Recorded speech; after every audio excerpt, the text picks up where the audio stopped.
Magic Detergent, sabuni w'obuwunga atukuza.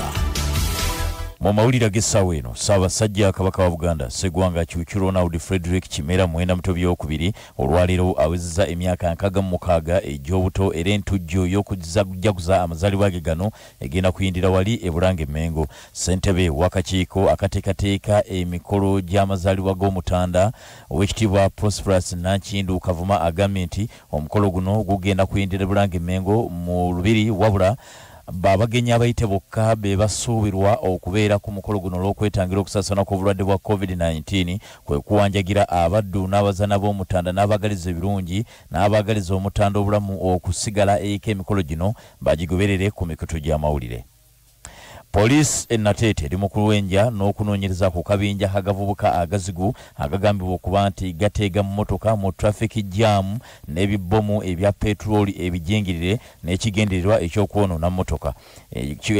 Kikyamu kino kyabaddewo ku luguudo lwa Wakaliga wakati wa petrol station eya Petrol City n'akatale k'Enatete. Abavubuka bano ababadde ku pikipiki ku ssaawa 3 ez'ekiro be baalumbye emmotoka ne bazikasuukirira ebibbomu bino ebya petroli ebijingirire okusinziira ku mwogezi wa police Fred Nanga. Emmotoka 8 bagezezaako okukolako ebikyamu bino mu jaamu 2 zokka zibabadde bagezezaako okwonoonayoonoonako naye nga si nnyo nga kuno kwabaddeko emmotoka Prado number UAR 72Q ne UBF 955T.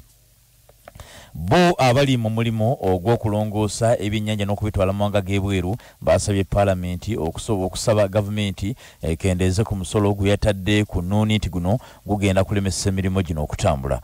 Omu ku bakulu mu kibiina omwegattira abali mulimo guno William Mwesige agambye nti omusolo gw'emitwalo 7 gwateereddwa ku buli kiro y'ennuuni etwalibwa mu mawanga g'ebweru gwa waggulu nnyo okusinziira ku musolo gubaddewo nti kino kiyinza okuviirako bangi nnyo omulimu guno guvaamu ne bakolera mu mawanga amalala.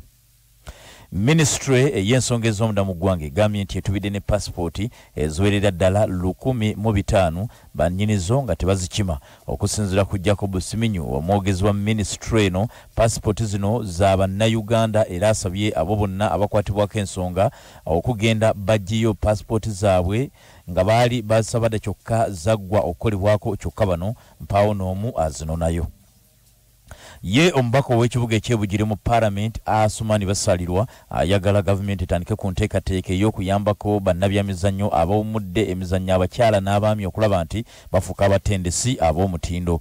Asumani Basalirwa agambye nti mu kifo ky'okwesigama ennyo ku batendesi okuva mu mawanga ag'ebweru, Uganda yandibadde nsanyufu nnyo era nga yenyumiririza mu bannabyamizannyo abali wano n'ebitone bye balina ne bayambako okutendekebwa ne bafuuka bannabyamizannyo era abatendesi abakugu mu kifo ky'okulutunuulira nnyo abava mu mawanga g'ebweru. Bannaffe bwe gatyo ge gabadde amawulire gaffe ag'essaawa zino mu bujjuvu. Nze John Mark Segawo. Entebereza y'obudde musisimuka. Masaka olwaleero tujja kuba n'ekidedde enkuba eyojja tutawaanyamuko mu bitundu ebisinga naye nga tankisana nako tukasuubira naye kajja kujja nga katono ng'olwo nno obudde ate buziba.